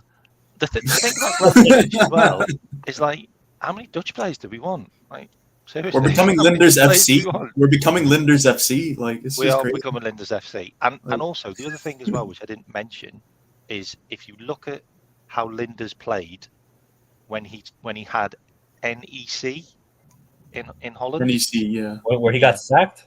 Yeah, I remember. Yep. Have a look where he played as right winger, because that's exactly where Mo Salah got played for half a season. He was playing the linesman position. The linesman, yeah. Wow. And that got binned. That got binned after that West Ham game. So I understand the idea, right? So I understand the idea of trying to do that, but it didn't work. So you got to change it. Like, I don't know. There's a crazy stat about Mo Salah. I think I've told you, Mayor, and it's absolutely true, by the way. Yeah. You If told you me. pass the ball to Mo Salah 50 times or more, Liverpool win Wow. 100%. There's your tactic. That's what you need to do. Give the ball Sounds to good. Mo Salah 50 Pass the ball times to Mo and Salah. win every There you game. go. When we win. Very interesting. That's a really cool statistic. Yeah, that's really Yeah. cool. That's just I how got good some. Mo Salah I got is. some transfer news for you guys. And this is a Thuram update. Okay. Finally, Mhm. this is coming from a French source. Liverpool will wait until the end of the U21 Euros Oh, to make an come offer on. close to Nice expectations for Kefren Thuram. Here we go. So I've got even better news on Thuram from Wait, Grizz when is the Khan. Euros You know, end? Grizz Khan. When is the The Euros? Euros end. I know it starts tomorrow, but I'm not sure when it ends. Hold on a second. What the hell? So we got to wait until what? August to get him? Yeah, like Hold up. It ends July the 8th. Oh, okay. It's not that bad. That's Oh, not it's that not- far, Wait, actually. when does preseason start? Yeah, July 8th. Yeah. When does preseason start? Preseason start. What was it? July, Oh, mid-July, something. Hold on. You gotta- Usually, yeah. You got to give the kid. Preseason is on when they're playing. because they're France. They're probably going to get to like the semi-finals or The final. final. That's what I'm saying. Like you got to give the kid 2 weeks to Yeah. chill. We ain't having Thuram and Kone in the Kone, pre-season. They're going to need a Oh holiday. my god. And we're also linked with Van de Ven as well. So there's another player that's Oh yeah, and Gabby Vega as well. There's another player. Yeah. They're all at that tournament. Oh, So lovely. they're all hope gonna be at That's that just our choice, though. That's our all their choice to teams use. lose really quickly. That way they can have time to rest. But I'm worried now that they're gonna go all really far, and then we get them, No, but- and then they immediately No, start. but France will go very far. France's squad is ridiculous. Like those France, they produce like the best talents like in the world that I've ever seen. It's just crazy. Well, France They've be got producing. Kone and Thuram, and they're already internationals. Yeah, yeah. Mm. I tell you what, Then though, you got- France only beat Greece 1-0 1-0. yesterday. Wow. Mbappe, Mbappe. Canate played the whole game. Oh yeah, how did he do? Well, they didn't concede. Oh, That's all that matters. I suppose that's the best you can hope for. What was I going to? I was going to say something about. Thuram. So do you know Grizz Khan? Grizz Yeah. Khan, the Yeah. streamer, the guy that's like ITK, yeah. No, he's not ITK. No, Oh, Grizz. for Grizz- some reason, I just thought he was ITK. Yeah. He does Football Carnage. He works. He's over in the US now doing work for NBC or Oh. something like that, like a really big channel. Anyway, Oh, interesting. Oh damn. I know him a bit, like, and he talked about Thuram. Thuram's done. That was done a while ago. The only thing that we're trying to sort out is the payment options to Nice. That's the only thing that's holding the deal up. How much the is payment quoted? options? How much is quoted, K-Mac? What's the It's under 50 million euros. Mm. That's not bad. Euros. So it's like Good. probably about 43, like Okay. quite 43 impressive. million. Like I thought it'd be like 35, but at the end, at the end of the day, like he's your best player. Like he's Nice's best player. They got him from Monaco because he didn't want to stay at Monaco because he couldn't get in the first team, Mm-hmm. and he had too many. Like he was competing against too many, and he decided I'm just going to go on my own. So he went to Nice, and he's their best player. And the problem with that is Nice wanted a bidding war. Like Nice wanted loads of teams to go for him. We were the only team that was interested, which is really weird. But that happens a lot with Liverpool. When teams know that we're interested, they normally just back off unless they're Real Madrid. Like they just do. Like we don't go into bidding wars. Fuck Real Madrid, Well, we man. don't go into bidding Real wars Madrid. because You're gonna we don't jinx go it, into bidding man. wars because Klopp's already had a call. You're gonna jinx it, man. No, he's done. Honestly, he's done. He's done. Yeah. Like he was the Mason Mount. No, sorry, he was the Jude Bellingham, Jude Bellingham alternative. and the McAllister was the Mason Mount. Yeah. Mason Mount alternative. Yeah. Because if you look at the players we were linked with, the ones we were going for, they're the two guys that fit in those positions. Like and the thing about it, Thuram wants to play as a DM. Like he's even said, I want to defend more because he doesn't actually create. Like he hasn't got many assists and he doesn't score many goals. How tall is he? Like 6'4", Why you 6'5"? He's He's 6'4", but he dribbles like he's 5'9". You know, it's just. Yeah. I think as a double pivot, like with the two in front, I think like him and Kone can play anywhere. Like Kone's just a monster as well. Do we have any news on Tracking. Kone? Any news on Kone yet or no? No, not yet. No, not yet. Don't That's the worry update about I got for Thuram. Yeah, Don't Kone. worry about Kone because George Yeah. Smack's son Son is a sporting director. the director of football for Kone's club. Nils don't worry about that one. Schmacher. Yeah. And also Family discount. Also, Canate keeps on getting asked about Thuram, and Canate said I want I my hope so. brother. I want my brother at LFC. Like, He's and my little liking, brother. Like Trent Alexander-Arnold posts and all sorts now. Yeah. Like Thuram's like this. Yeah. Agreed, man. We're gonna go into the next topic. we're going to be discussing whether we feel FSG are the rightful owners. We had a discussion on this on Uncle Rod's. There wasn't a Unfortunately, we weren't discussion, man. able to talk. That wasn't a discussion. You know that. That was an assassination. Yeah, you guys were prisoners of war, man. What he does though, he just doesn't shut up. Like, he doesn't give you a chance to say anything. So how can you argue that when he just keeps on talking at you? Well, I'm supposed to be able to talk back. I love Uncle Roz. But that me was too, kinda, man. the ending part is like, oh, this was a great debate. It wasn't a debate. It wasn't a Just you debate. talking. Yeah, it was just him talking. I was like, oh my god. He's cool people, man. I love him, man. What a guy, dope. man. Yeah, But yeah, are FSG the rightful owners for us? Again, we're going to start in the same format. It's going to be Amir, K-Mac, Muhammad, and then Chris Angel. We're going to go in that format, and we're going to see are the rightful owners for us. Now, the 12th man was making some good points in the Rod's stream. Where is 12th man? Can I go Yeah, last? man. I would love to have him. Can I go last on this one? Because I want to get the populace before I say anything. Because if I Okay. come in the middle, everyone might be like, "Ugh." I'll go last. Yeah, man. 12th man really opened my eyes to a lot of things in terms of budget. We really spend our money on in terms of on other competition and open our eyes and see what Man City, Man United are doing. He made a really good point about the Super League and how the Premier League, in essence, is basically becoming a Premier League. Hey! Don't talk about what 12 man talked about, because some of that stuff I might be talking about. Yeah, man. It's some good points that he made. But in more detail. But yeah, he made great points about that and stuff like that. So FSG, while they might not be the best owners that we could possibly have in terms of squad investment, I think they're decent. And I was FSG out. Now I'm I don't know. kind of like, I don't know. Yeah. Yeah. I genuinely, if anybody can help me out, Amir. Yeah. FSG in for me. I think they're the greatest owners of all time. Just absolutely brilliant. Does things the right way, and yeah, man.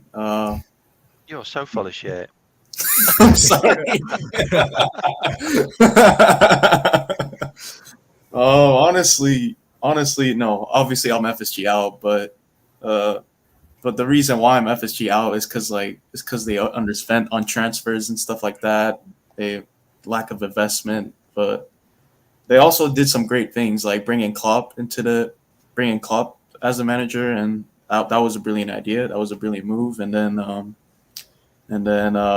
they brought Michael Edwards. They brought Michael Edwards in from Tottenham, I think he was Tottenham, yeah. But yeah, they brought in Michael Edwards, and he was so good, man. He was so amazing at Liverpool, and my thing with FSG is that they're good owners, but they just do the bare minimum. They need to be like spending more money on the transfers. That's what I want. But yeah, for FSG, I think they should sell.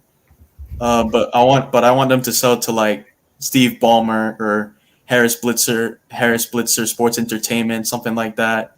Just don't give it to the Saudis, or don't give it to the Saudis and Arabians, because they might be cheats. So I don't know, man. What do you guys think about FSG? Well, so I think I might shake things up here. I know you're FSG in, brother. You don't have to tell I me. don't mind FSG. I started off as FSG out. Well, okay. To be No, honest, you did. No, you did yeah, not. you're right. No, I you did. did not. To be honest, I think I was something along the lines of I told my brother when there were rumors of us being taken over that if we had investment that increased how much FSG spend, but FSG stays, I don't mind that. If we got taken over by people who are good, I don't mind that. So I emphasized to my brother that I'm not exactly FSG are the greatest of all time. And I think well, my brother started off by saying FSG are the greatest owners. I was like, nah, something's going on here. He must be lying and all that. And it was nice that you called him out, K-Mac. That made me laugh. Nonetheless, I I don't know. It depends on how I guess you. I'm gonna go back to Football Manager. In Football Manager, if I whichever team I play, I enjoy the process of finding gems and not paying too much. I don't care to have Yeah, the I like that. money spent. I don't necessarily think, for example, net spend is the greatest indicator of things because net spend is, I mean, it's net spend. I mean, if I pay someone $10 and then they give me $9 back, we have a net spend of $1. But if someone does, $5,000 and then $4,999, it's again $1. But who spent more money? Who actually did a lot more is the one who spent more. So I don't necessarily think net spend is everything, but also I don't like how many clubs who spend more than us are terrible. Like Man City, and we always like to praise them, but £100 million for Jack Grealish, that's a lot of money. Center back after center back after center back, right back after right back after right back. I don't want Liverpool to be that club that we need, that we spend big, but we go through like 3 or 4 players per position before we find the ones that we want. And I enjoy how accurate FSG are, generally speaking, with their scouting department. That when we find someone, most of the time, assuming that we don't destroy them injury wise, they are quite successful most of the time. And even those who become quite injurious players, like Naby Keita, there are moments where you see what they saw, or you just watch the highlights or the games before at RB Leipzig, you know why they got him.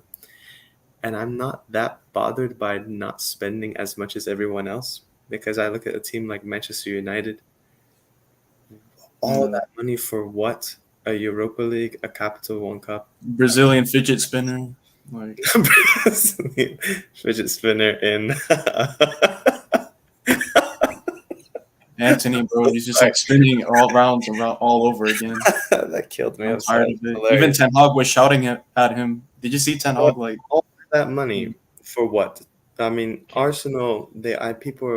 I remember this season people saying like, "Oh, look at the way Arsenal do things." Yeah, Arsenal changed how they did things to more of a Liverpool approach. That's why they're successful. Instead of going and spending all that money on Willian and Aubameyang and all these big name players, they thought, "Hold on a second, we need to be much more tactical with who we get. We need to get the deals like Odegaard. We need to allow our youth like Saka to develop. We need someone like Martinelli, a young kid that's talented, but slowly bring him into the team. William Saliba." And that's more of a Liverpool-esque approach than that Manchester United City approach. City have so much money that they can afford to just spend it however which way they want to. But Liverpool's not on the level of City. And I just don't, we don't have that much money. So I think it's smarter for us to do the way that we're doing right now. But I will concede, I, I think we should do more. I think there is room to of improve. There is room for improvement. I'm not sitting here defending them when Amir made the joke they're the greatest owners. No, they're not. But I think a lot of people are quick to get angry at them, and I think actually they're quite decent, more so than I think the average person might say. But I haven't heard what the 12th man said. Apparently, he was a legendary discussion. So I'm interested to hear more about that. And I know K-Mac is going to touch upon his points. That's that. Do you want me Chris, to go you want to next say then? something? Chris seems like he's busy. Do you want Oh me to no, go I'm next? good. I'm good. I was just Yeah. FSG.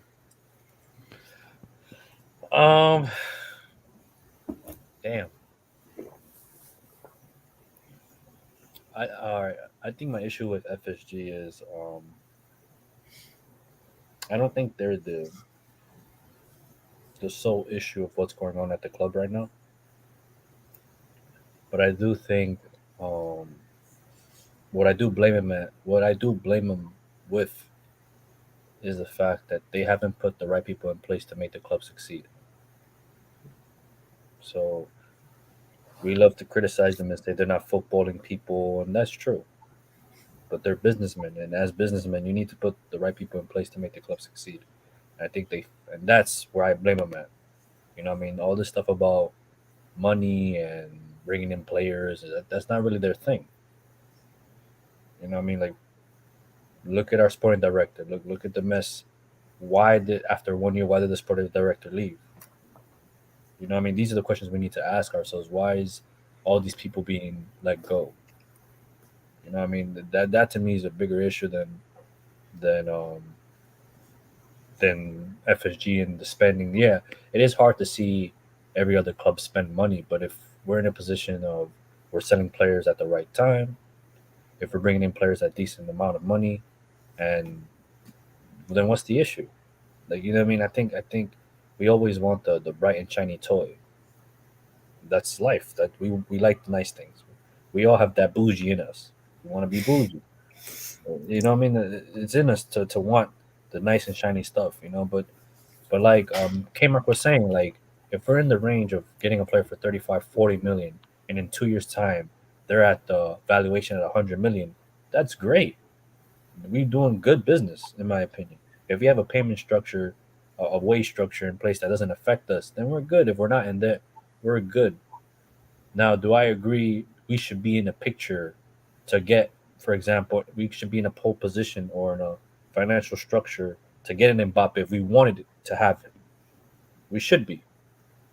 You know, should we be buying an Mbappe every year? No, I don't agree with that. That doesn't make sense. But, but we should be able to 1 year be able to buy a player of that caliber.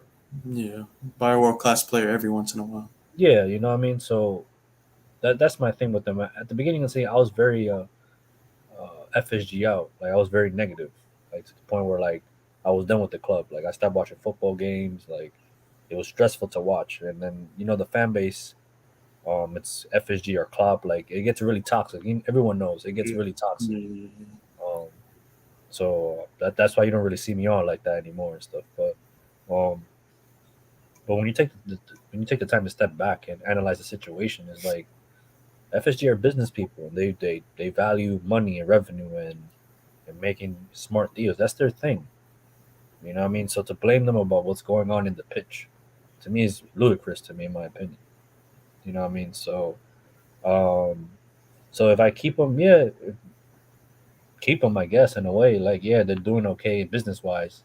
Um, am I against getting new owners? No, I'm not against getting new owners. But then, what is the guarantees of getting new owners will change anything? Yeah. You know what I mean? Like, we all sit here and Chelsea fans loved Roman Abramovich because the love he had for the club, right? He left. I think he left. I don't think he should have left, but that's just the other politics things that we don't want to Yeah. get into. Because I think they bullied him out of the club, but that's whatever.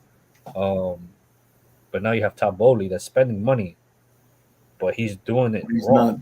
He's doing it. Yeah, it's his You know? first time. Yeah, He's like he's doing it wrong. So you know what I mean? There has to be a balance.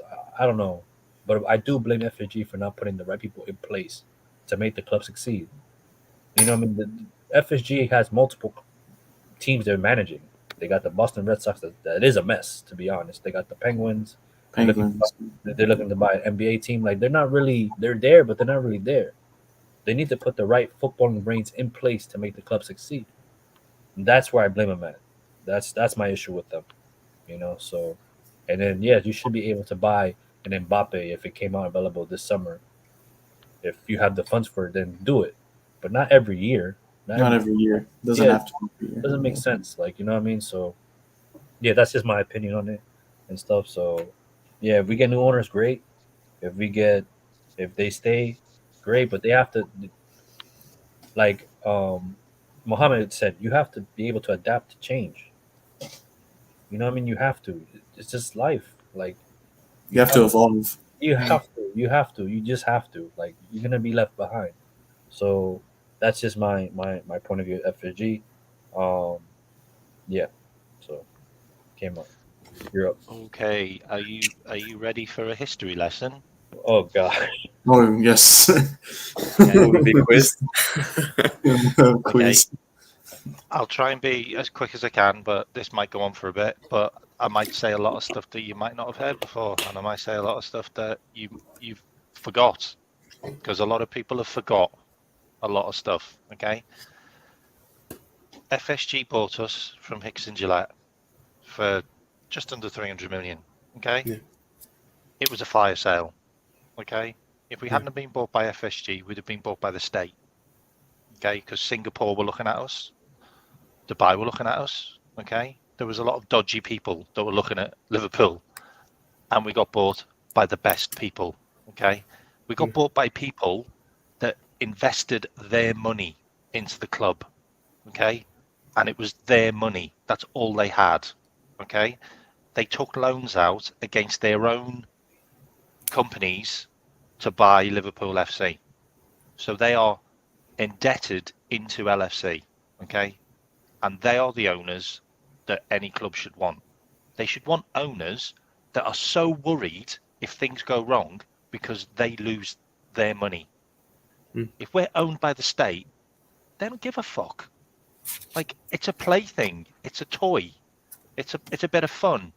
Like, that's what it is. It's a hobby. You know, owning a club, if you're a billionaire and you're state owned, it's a hobby. And you can just get bored and you can just sell it or just run it into the ground. And it happens everywhere. Okay? It doesn't happen with the odd club every now and again. It happens in so many countries. And that's why I don't want us to be state owned. So that's the first thing. FSG had Brendan Rodgers as the first manager. Yeah. And they backed Brendan Rodgers, by the way. They gave him like nearly 200 million in the first like 2 transfer windows. Yeah.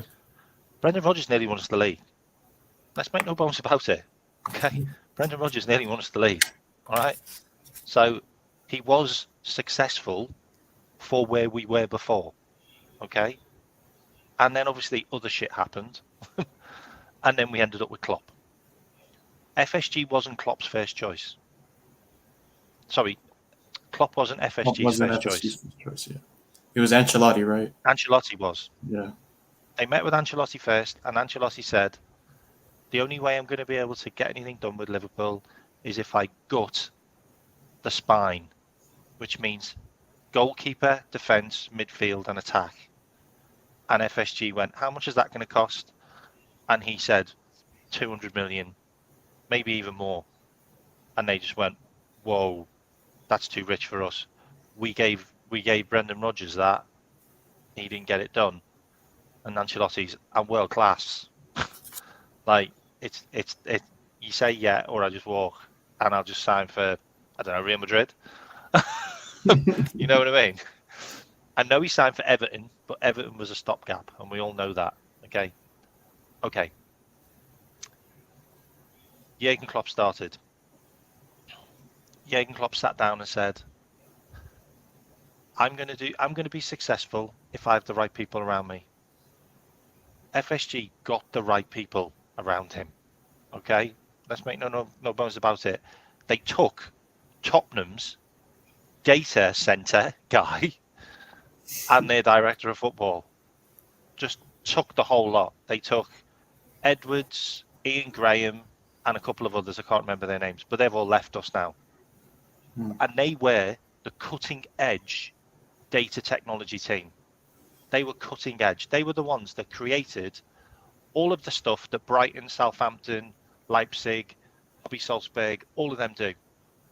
Getting those young players, getting them at the right time, and creating them into wonder kids, and then selling them on for loads of money. Okay, they came up with that whole aspect and that whole data driven technology.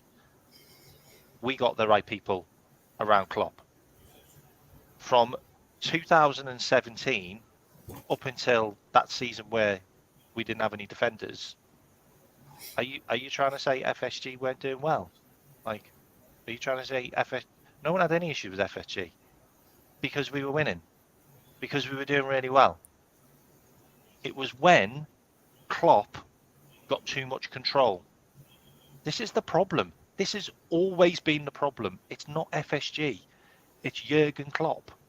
When he gets too much control, we don't look good because he's not doing his job anymore, because he's too busy looking after transfers, sorting out training, doing too many interviews, doing beer adverts. You know, his mind's not on the game. And you also have to remember, Jurgen Klopp does not sign world-class players. He makes them. Because he makes them. And it's not Jurgen Klopp specifically making a player into a world-class player. It's the system that he creates, that he puts them into, that makes them world-class. But it makes the system world-class. It doesn't make the players world-class. Like, people need to understand this. It's the system that's world-class. Because we already know when players leave, they regress into other clubs. Look at Mane, Danny Ings, Lallana, you know, Wijnaldum. Players leave and they decline massively because it's the system that Klopp makes, that he puts the players into, that gets world-class ability out of them. Okay? FSG have given Klopp everything he wants. Everything he wants. He's never turned around and said, oh, you know what? They wouldn't give me 100 million for him, or they wouldn't give me 80 million for him. Like, it's never come out. It's never been leaked. You know, there's been times where all our dirty laundry's been come out from the press. And it happens to be over the last year, by the way. Like, I've never seen so many things come out from our club in the last year. That never happened before. It never happened before. And it's because Klopp got too much control. He just got given too much control. And it's been taken back. Billy Hogan's come in now. And now there's more control in the club. And this director of football, I know everyone's saying he could be a yes man, but he could be an absolute monster. Like, he really could be. Like, some of the stuff that he said in Germany. Like, and also, it's weird, but a director of football in Germany is completely different to a director of football in the UK. He's basically like a manager. He does all the press conferences. That's He's what just director there. of footballs Yeah. do. You're not going to do that in the UK. Not going to do that with us. So I think that's really interesting. And there are 3 things that FSG have done that really piss me off. Okay, I'm FSG in, by the way, but these 3 things really piss me off. One of them was they tried to sell the naming rights at the stand. That annoyed me because I just don't want Anfield to lose its name. Like, I just don't want that to lose its name, and that's just me personally. But loads of clubs sell their ground name. Loads of clubs do it. Like, it's not like a thing that doesn't happen. It happens everywhere. It's a way of generating money. And if we need to generate money, then do it. But we don't, because everything we make goes back into the club. The books don't lie. Like, Gamble came out with all our books. They came out with loads of stuff. A Swiss Gamble, they're called. And they came out with all of our books. Everything adds up to what goes out to what goes in. There's nothing dodgy. There's nothing untoward. Everything is above board. And I love that. I absolutely love the fact that we are ran so well as a club like that. And the other thing that pissed me off was the stands, putting the standalone debt onto the club. And what's really funny is I was on Jamie Phillips's show talking about this. And while we were talking about it, Jamie actually Googled, like, you know, is it common that the club owners pay for their own stands? And it's not. It's not a common thing. Most clubs pay for their own stands. Like, it's not the owners. So all of this myth about, well, the owners should pay for it, that's not really a thing. Like, clubs normally pay for their own stands. It happened with Arsenal. It happened with Tottenham. So it does happen. So, you know, there's a lot of bad media on FSG as well. And the final thing that really pissed me off was the Fairlow thing. Like, the Fairlow thing really pissed me off. But you have to understand that they lost probably about 150 million that year because there was no one coming to the football matches. Who's paying the players? We had an insane wage bill, and we have an insane bonus scheme. And the reason why we have players that play out of their skin in big games, and we have done all the time, is because they get paid extra for doing that. A lot of clubs don't pay their players those bonus that we do.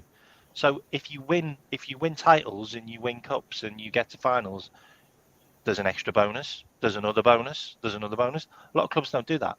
They normally have a flat wage, which could be higher than ours, but they don't have that incentive scheme.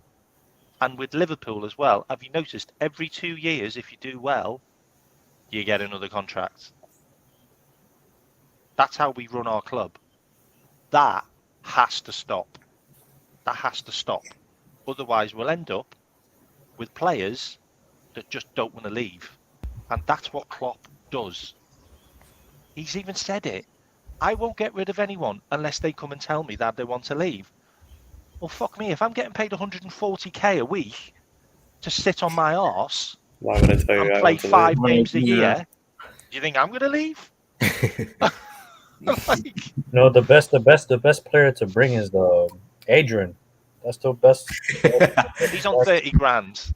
He's on 30 grand. Hey, I man, know he's on dude. 60 grand. No, but give me that a week. I'm chilling. Mate, you don't need to tell me about Adrian. We lost 2 finals because of that cunt. I heard Adrian was given a new contract because he was claimed as like the most popular Spanish guy ever just at Liverpool, which doesn't really make sense to me. I don't know. I don't know if that's true, but I'm hoping he's a translator and he can speak about 3 or 4 different languages, and he can help like integrate them all, like with I know. Spanish. Yeah. All right, You so don't think Thiago can't talk Yeah, a few that's- languages? that's The what thing gets me about that as well, I've got to talk about that. I'm sorry. Like, No, you're fine. Yeah. don't have a fucking go at players because they can't speak a language. Like I was in Germany for 9 years, and I did loads of German courses. I couldn't get the hang of German. I couldn't speak German. Like Naby Keita can speak really good English, by the way. Like, you know, Nunes. Okay, yeah, he can't speak English. It's not his fucking fault. Like sometimes you just can't learn another language. You don't have a go at someone because he can't understand English. Yeah. And that I hate. I hate that. They don't have to. Like, he should go to school. He should learn how to speak English. That's the reason why he can't score. That's not the reason why he can't score. He can't score because he's shit. He just can't finish. I was His just finishing is just. I was just about to say that. Yeah. What the hell? Like that it like makes my head blow up because it's like the ball net. What ball net? Ball to other player pass. Like what do you need to like? What do you need to know English for? I'm sorry, like you know what I mean? Like, and it's like, okay, he doesn't speak English. Okay, well, Pep doesn't speak Spanish. Have him translate the tactic. It's not that big of a deal, in my opinion. You know what I mean? So this notion of give him a season, he doesn't know English. Like, no, that doesn't. No, football is an international language. Last time I checked. You know What what I mean? made me laugh is he's supposed to be taking Bobby Firmino's position. Well, so Bobby Firmino can't speak English. Like, he's been at Liverpool for like 10 years. Yeah, 8 years. 6 Portuguese. Yeah. He can't tell you like what to do. It's not rocket science, is it? Really, Nunes? Like, all you ever do is shoot. Like, you don't do anything else. So what more do you need to be taught? Like, you don't pass it. Like, you don't track back. You don't try and disrupt play. Like, as soon as they have a corner, he's the first player running out of our box away from his player. We conceded so many goals last season because of him. Honestly, him and Gakpo were absolutely dreadful last season in set pieces. Honestly, it's insane. And they're strikers. I think you're on mute, bro. You're on mute again. Can you hear me? Yeah, Yes. we can hear you. I was saying we're gonna wrap it up soon because I know it's getting late, and you guys have been here for a long time. Thank you guys for your time. Anybody want to wrap it up? Say some final thoughts on the discussion. No, I'm good, man. I'm really excited about Liverpool next season, even though I did have a bit of a run before. Yeah. I'm really excited. Like, I think the future's bright. All I gotta by say the end is of pre-season we'll know whether we're going to be in a title race or not. yeah. And All I I couldn't gotta give a say shit is- about all the other teams signing players. Yeah. I don't care. I don't care. Like, we do our business, we'll be fine. Yeah. Yeah, I don't know if I'm happy for next season. I'm gonna wait and stuff. Sure. To see what gets brought in, what leaves preseason, to see how everything plays out, and then we'll see how everything goes. But yeah, man, I don't know. Yeah. Yeah, man. All I gotta say is just get the free midfielders, get the left-footed center back, get a right back, and even like get not a right back, but like a right You know, winger. you can have your Where does he opinion. play? No No, one- it's yeah. You're right. Yeah. But just get the business done, and then hopefully all things go well, and hopefully we win a trophy. We win. I mean, fingers crossed Saudi Arabia comes sniffing around. Thiago, Henderson. Yeah, Matip Fabinho. and Matip. I heard Matip was on the list, and Matip Yeah, is just preference wow. is staying sniffing in around Europe. those players, please. Yeah. I was Like, I like, heard wow. them and the whole and I mentioned this before I go as well. Like, we have to worry now because there is blatant cheating going on, like all over the Premier League now. Like, it's so obvious. Saudi Arabia, Chelsea. Like, the somebody's link fishing. between Chelsea and Newcastle is an interesting one, because Clearwater, who is the money provider for Chelsea, I thought it's Clear Also, Lake. Is it? sorry, Clear Lake, sorry, Yeah, Clear also Lake. owns Yeah, also owns Clearwater is Newcastle. Clearwater is a military term. Sorry, I got mixed up. Sorry. And I know it is. Yeah, I was in the army 12 years, and I was in the Marine Corps. I was in the Royal Engineers. Respect to you guys, man. Respect to you guys. Yeah, respect to you Yeah. guys. Absolutely. Thank you. Where'd you go then? Where'd you go on tours? Do you ever go to Europe? No, I was I deployed in Kuwait. I went to Iraq. I was in Operation Iraqi Freedom for a bit. What year was that? Because I was out there 4 times. I was there 2010. Oh, okay, that was after me. Yeah, 2010. Yeah. I was there. So I did. What have I done? I joined in 1996. Oh Wow. damn. And I did 12 years. I'm 45 now, but I did Bosnia, Kosovo twice, Iraq 4 times. Well, 2010. No. What the hell am I saying? 20. Well, it was way after you, but it was like Yeah. 2018 because I just got out like 4 years ago. Oh wow, okay. Yeah. Okay. So, Yeah, man. Respect to you guys, man. Yeah, It's always an respect to you honor to guys. meet people. Absolutely. When I from was different in, countries. there was conversations with people that had done the first Iraq War and the Falklands, so they were still there when I was there. Like when I joined, so they were the guys that were like kicking me in the corner, like Wow. because that was School of Hard Knocks. That was like the old school way of the Yeah. army. And then like when I was leaving, they started having like yellow cards in there. So if you were like if they got treated badly, they could like. yeah, things And changed. they and also stuff. they were also letting like homosexuals in when I just as I was leaving. I was just like, so glad I'm getting out of here. Like I'm getting my pension and going. Yeah, And I got a man. job working in the Premier League as well when I left. Really? Wow. Really? So you know Hawkeye Technology Yeah, the cameras. cameras. Yeah, I was the guy that fitted Wow. Hawkeye in all the stadiums Oh, that's 2 what's years. up. Oh, wow. when I got out of the Wow, army. that's crazy. Wow. It's amazing, man. Yeah. Big ups to everybody that That was a joined in the panel. brilliant job. That Yeah, man. Brilliant chat. I enjoyed it all. Mohammed, Brilliant it was an stream. honor having you on. Chris, K-Mac, Amir. Great Pleasure. show. Thank you for having us. Great guys, man. Thank you. You know what I'm saying? Big up. Make sure you guys like and subscribe to American Copites. Absolutely. K-Mac, where can they find you, man? I just do K-Mac channel every couple of weeks or so. Like I'm guesting on a lot of other people's really now, but every now and again I get a couple of people on. I had you guys on recently. I had a good chat. That was good. Yeah. Yeah, that was good.